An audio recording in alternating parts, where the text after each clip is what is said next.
Aray ko!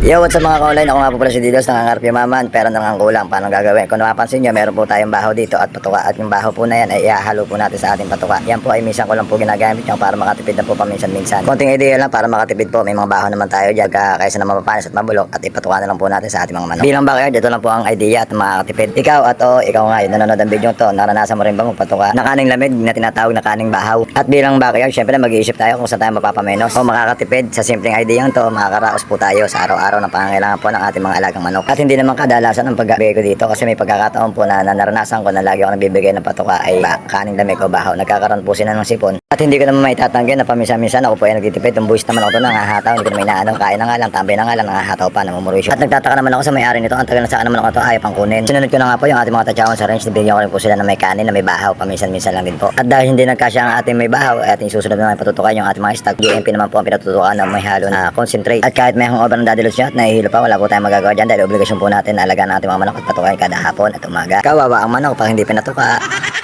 At malapit na nga po tayo makatapos sa ating pagpapatuka. Ngayon naman ay susunod naman natin ay painumin sila isa-isa. Kung mapapansin nyo, ang gamit ko dyan ay 1.5 na binutasan ko lang. Isa pang idea yan sa gamit ko na pakipakinaba. At kung minsan ay dyan na rin ako naghahalo ng mga vitamins sila, mga gaya ng Vitamin Pro, ng mga Premoxid, dyan ko na rin, yan na rin po ang ginagamit ko para madali silang haluin. At maiwasan ang pagiging buo ng mga powder na gamot na ginagamit natin pang maintain ng ating mga alagang manok. At bago matapos ng aking video, nais ko sana ng batiin ng mga katrabaho ni Ate Risa na nakasama natin kahapon sa mga bandingan, sa mga inuman, sa birthday party ni Ate Risa. Shoutout po sa inyo at sa pangalang Wiley Store. Shoutout po sa inyo, hindi man tayo magkakilala. Yung mga empleyado nyo ay napakabubuting tao at hindi sila maarte, wala silang arte sa katawan nila. At napaka-professional lang makisama sa kapwa-tao nila kahit hindi nila kakilala, ini-entertain pa rin nila. At syempre, ganoon naman si Daddy Dolls na syempre, kung kaibigan natin Teresa, kaibigan na rin natin yan. At kailangan din natin silang pakisamahan, huwag natin pakitaan ng hindi magandang ugali. Hanggat maaari ay protektahan natin ang mga taong bumibisita sa atin dahil dun po ang uhubog sa ating pagkatao na maging mabuting tao tayo at maging mabuti tayo sa kapwa natin. At kung nakahabag ka sa parting video nito, medyo may katagalan at kahabaan ng oras, mag-iwan ka naman ng bakas dyan para susunod may shoutout kita. At muli po ako nagpapakilala, ako si D-Lods, malapit na yumaman,